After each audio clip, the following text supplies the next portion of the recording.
자, 삼성전자 주주분들 반갑습니다. 김프로입니다. 자, 오늘 6월 2일 화요일이고요. 어제 삼성전자가 강한 상승을 보여주면서 정규장이 마감됐습니다. 장중에는 35만원 선을 터치하기도 했고 단일 종목 시가총액으로 사상 처음으로 2,000조 원을 돌파하며 2,040조 원에 안착을 했죠. 어제 코스피가 첫 8,700선을 돌파한 것 역시 삼성전자가 지수를 끌어올린 결과라는 거예요. 이런 엄청난 급등세 배경에는 어제 대만에서 열린 GTC 타이베이가 있습니다. 젠슨왕 CEO가 첫 AI PC용 칩인 N1X를 공개했는데 여기에 삼성전자의 메모리가 탑재될 거라는 소식이 전해지면서 외국인과 기관의 맹렬한 매수세를 끌어들인 거죠. 겉으로 드러난 지표만 보면 메이저 수급도 들어왔고 모멘텀도 확실해졌으니 당장 내일이라도 이 40만원을 뚫고 날아갈 것 같지만 이렇게 호재가 만발하고 남들이 모두 환호성을 지르는 바로 지금이 우리가 냉정하게 리스크를 점검해야 할 시점이라는 겁니다. 당장 이번 주 시장을 뒤흔들 거대한 악재들을 제가 분석해 드릴 테니까요. 영상 끝까지 집중해 주시고 상단에 있는 구독하고 좋아요 한 번씩만 부탁드리겠습니다. 아무리 삼성전자라도 주가가 수직으로만 갈 수는 없겠죠. 어제 10%대 급등 뒤에는 단기 고점에서의 차익 실현을 노리는 거대한 매도 압력이 있다는 걸 아셔야 합니다. 특히 이번 주는 우리 시장의 변동성을 극대화할 명백한 두 가지 악재가 대기 중이거든요. 첫 번째로 글로벌 유동성 블랙홀 현상입니다. 당장 다음 주 6월 12일이죠. 일론 머스크의 스페이스X 상장이 예정되어 있습니다. 상장 전 예상 기업 가치만 2조 달러인데요. 즉 어제 2,000조 원을 돌파한 이 삼성전자와 맞먹는 거대한 종목이 시장에 등장했다는 거예요. 그럼 글로벌 투자 펀드들은 이 거대한 종목을 담기 위해서 비중 조절을 할 수밖에 없는 거고 당연히 우리 코스피 시장에 들어와 있던 외국인 자금의 이탈로 이어지게 되는 겁니다. 어제 급등을 견인했던 외국인의 매수세가 순식간에 매도세로 돌변할 수 있는 아주 위험한 환경이라는 거예요. 두 번째는 기대감 하락과 대내적 휴장 변수입니다. 과거 엔비디아의 대형 행사가 있었을 때 주가 패턴을 한번 복기해보면 행사 초반에는 강력한 기대감이 주가를 확 끌어올립니다. 그런데 정작 행사가 마무리되는 시점에서 어김없이 기대감 소멸을 명분으로 매물이 쏟아졌다는 거예요. 심지어 당장 내일 6월 3일에는 이 지방선거로 인한 국내 증시 휴장까지 겹쳐 있습니다. 2000년대 이후 6차례 지방선거 데이터를 보시면 선거 직후 코스피는 평균적으로 4% 안팎의 뚜렷한 하락을 기록했죠. 기대감 소멸에 선거 휴우증까지 겹치는 이 불확실성 구간이 바로 코앞으로 다가왔다는 겁니다. 자, 그렇다면 우리의 전략은 명확해집니다. 내일장 초반 GTC 호재의 잔존 효과로 인한 긍정적인 흐름을 바탕으로 추가적인 갭상승이 연출될 때 그 상단의 고점에서 분할 매도 해두시는 걸 권장드립니다. 물론 몇몇 주주분들께서는 삼성전자는 장기 투자는 우량주인데 굳이 팔아야 하나? 라고 생각하시는 주주분들도 분명 계실 겁니다. 장기적인 우상향 펀더멘털을 저도 충분히 동의합니다. 하지만 어제 같은 10%대 급등 이후에는 자연스럽게 차익 실현 욕구가 커지면서 주가 변동성이 확대될 수밖에 없습니다. 주도주가 강하게 오를 때는 모두가 즐겁지만 변동성이 커지는 구간에서 적절한 대응 없이 보유만 하신다면 챙길 수 있었던 수익을 반납하게 되거나 조정기간 동안 자산이 묶이는 상황이 발생할 수도 있다는 거예요. 어제 유입된 이 외국인과 기관의 수급 성격을 보면 장기 보유 물량뿐만 아니라 단기 상승을 노린 유동자금도 상당 부분 포함되어 있습니다. 메이저 수급이 단기적으로 이탈할 가능성을 배제할 수 없는 만큼 고점 부근에서 일부 물량을 정리해 수익을 확정짓고 조정 시 다시 진입하는 전략이 자산의 기회비용을 지키는 현실적인 대안이 될 수 있습니다. 주식시장은 맹목적인 보유보다는 시장의 상황에 맞춰 유연하게 대응하는 전략이 수익률을 결정짓기 때문에 지금은 수익을 지키면서 다음 기회를 준비하는 걸 추천드린다는 거예요. 하지만 우리 개인 투자자분들 대다수가 본업이 있으시다 보니까 이 장중 변동성에 실시간으로 대응하실 수 없다는 점입니다.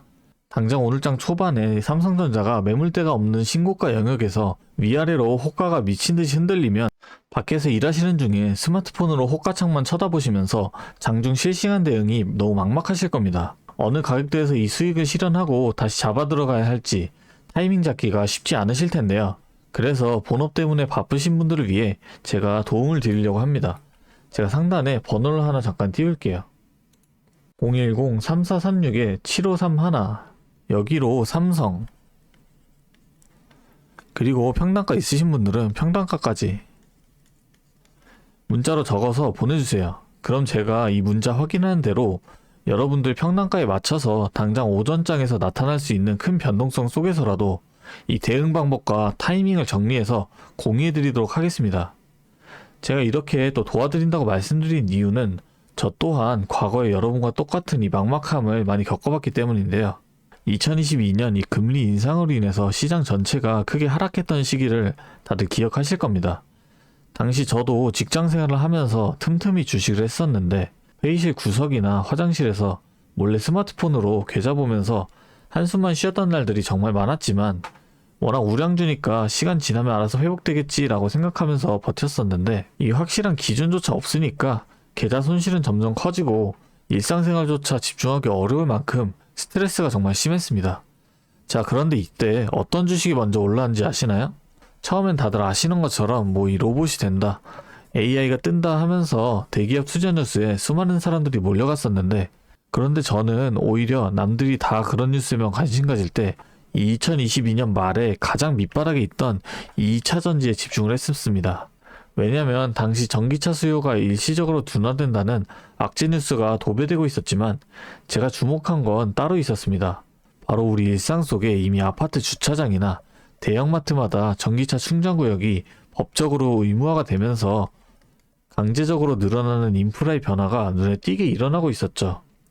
여기에 글로벌 완성차 브랜드들이 내연기관 생산을 전면 중단하겠다는 구체적인 계획들을 잇따라 발표하고 있었고, 전 세계 모든 자동차가 결국 배터리로 바뀔 수밖에 없는 거대한 산업의 방향성은 그 누구도 막을 수 없겠다 라는 명확한 결론이 섰던 겁니다. 결국 이 배터리에 들어가는 핵심 소재를 만드는 기업의 가치는 올라갈 수밖에 없다 라고 판단을 했기 때문에 저는 남들이 다 포기할 때 2차 전지 하나에 철저하게 집중을 해서 2023년에 계좌 손실을 메꾸고 빠르게 회복해냈었죠.